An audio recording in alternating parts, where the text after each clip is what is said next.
अस्सलामुअलैकुम। Welcome to conflict card. दोस्तों, दो अहम टॉपिक्स पर बात करने जा रहे हैं। पहला बात करेंगे कि पाकिस्तान ने लाइन ऑफ कंट्रोल पर इंडिया का एक ड्रोन सिस्टम मार गिराया है, जो कि एक बहुत बड़ी डेवलपमेंट है। उसके साथ साथ हम बात करेंगे कि चाइनीज और इंडियन ट्रूप्स के दरमियान क्लैशेस की एक नई वीडियो मंजर-ए-आम पर आई और यहाँ कुछ बहुत ही ज्यादा अहम डिटेल्स देखी गई, जिस पर बात करना जरूरी है, क्योंकि इन डिटेल्स को जब हम जानेंगे तो हमें पता लगेगा कि इनके जियोपॉलिटिकल इंप्लीकेशंस भी मौजूद हैं। दोस्तों, बात करता चलूं तो 23 अगस्त की बिल्कुल सुबह को ही पाकिस्तान इंडिया का एक ड्रोन सिस्टम मार गिराता है नकियाल सेक्टर में, और खास तौर पर पीर कलंजर का जो एरिया है। ये ड्रोन सिस्टम बुनियादी तौर पर इंडिया की प्राइवेट कंपनी आइडिया फोर्ज का बनाया हुआ स्विच अनमैन्ड एरियल सिस्टम है, जिसे इंडिया यूज कर रहा था पाकिस्तानी एरियाज में जासूसी करने के लिए। इस पर बहुत जल्द एक डिटेल्ड वीडियो हमारे मेन चैनल AM रात पर पब्लिश की जाएगी, जिसमें हम इस ड्रोन सिस्टम की काबिलियत और इस ड्रोन सिस्टम की जो टेक्निकल स्पेसिफिकेशंस हैं उनको समझने की कोशिश करेंगे, और उसके साथ साथ इस ड्रोन सिस्टम के बारे में इंडिया किस तरह चीज़ों को पोर्ट्रे कर रहा है।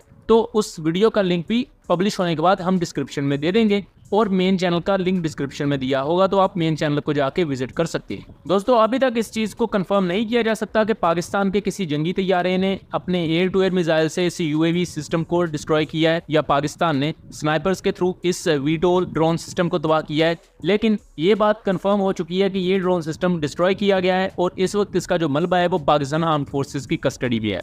ये switch UAV system vertical take off and landing का हामिल है और HD capable electro optical systems के साथ लेस है, जिसकी वजह से इसे पाकिस्तानी हदूद के तकरीबन 1 किलोमीटर अंदर भेजा गया था पाकिस्तानी साइड पर जो डिप्लॉयमेंट्स हैं उनको देखने के लिए, और पाकिस्तान के मुख्तलिफ इंस्टॉलेशंस की जासूसी के लिए, जहां कामयाबी के साथ पाकिस्तानी शाहीनों ने इसे मार गिराया है। अब दोस्तों, हम अपने दूसरे टॉपिक की तरफ आ जाते हैं। तो रिसेंटली दोस्तों एक वीडियो मंजर-ए-आम पर आई है टेलीग्राम के थ्रू और मुख्तलिफ दूसरे सोशल मीडिया चैनल्स के थ्रू। उस वीडियो को तो हम यहाँ आपको नहीं दिखा सकते, लेकिन उसका एक स्क्रीनशॉट हम आपको दिखा रहे हैं। ये दोस्तों लद्दाख का एक अननोन रिमोट एरिया है, जो कि इंडिया और चाइना के दरमियान जो मुतनाज़ा बॉर्डर है वहां से ली गई है ये वीडियो, और यहाँ चाइनीज और इंडियन ट्रूप्स आपस में गुत्थम गुत्था है। अनकन्फर्म्ड सोर्सेज के मुताबिक इस रीसेंट स्कर्मिश में कुछ इंडियन ट्रूप्स जख्मी भी हुई हैं।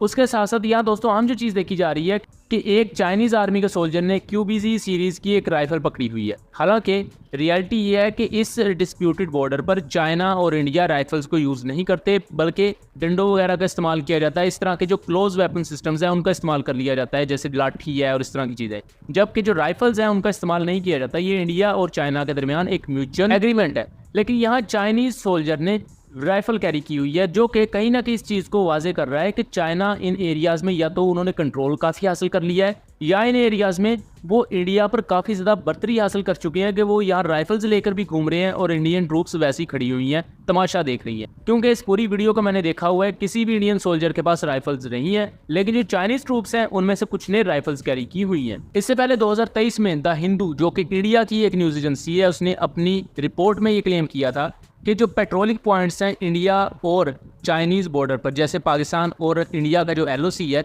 वहाँ पर सेक्टर्स होते हैं, तो इस तरह जो चाइना और इंडिया का डिस्प्यूटेड बॉर्डर है वहाँ पेट्रोलिंग पॉइंट्स होते हैं जिन्हें PP कहा जाता है। तो ऐसे 65 पेट्रोलिंग पॉइंट्स में से 26 पेट्रोलिंग पॉइंट पर इंडियन ट्रूप्स विड्रॉ कर चुकी थी 2023 में ही, यानी कि उन 26 पेट्रोलिंग पॉइंट्स पर अब चाइना का कब्जा था। और ये बात 2023 की है, अब 2024 है। तो अब आप जस्ट अंदाज़ा करें कि चाइना किस हद तक आगे बढ़ चुका होगा, और इस पर इंडिया मुकम्मल तौर पर खामोश है। ना तो इंडियन मीडिया को इस पर बात करने की इजाज़त होती है, ना ही इंडियन मीडिया के जो सोशल मीडिया सेल्स होते हैं वो इस पर बात करते हैं। लेकिन हम यहाँ इस चीज़ को दोबारा वाजे करते चले कि लेकिन कुछ टेलीग्राम सोर्सेज के मुताबिक यह इंडियन ट्रूप्स को काफ़ी ज़्यादा जख्मी किया गया है चाइनीज़ फोर्सेज की तरफ से, जबकि कुछ चाइनीज़ फोर्सेज भी यहाँ जख्मी हुई है। तो दोनों तरफ ये जो झड़पें हुई हैं, और दोनों तरफ ये जो झड़पें हुई हैं, ये इंडिया के लिए काफ़ी ज़्यादा कंसर्न की बात है। और कंसर्न इस वजह से भी है क्योंकि यहाँ चाइनीज़ ट्रूप्स बाकायदा राइफल्स कैरी कर रही हैं, जबकि इंडियन ट्रूप्स खाली हाथ हैं। तो यहाँ एक वाज़े बर्तरी चाइना की नज़र आ रही है, जो कि इंडिया की सोवरेनिटी के लिए बहुत ही ज़्यादा खतरे की बात। और शायद इसी वजह से इंडिया ने पाकिस्तानी साइड पर ड्रोन भेजा होगा, ताकि पाकिस्तानी साइड पर कोई इस तरह का मिस एडवेंचर करके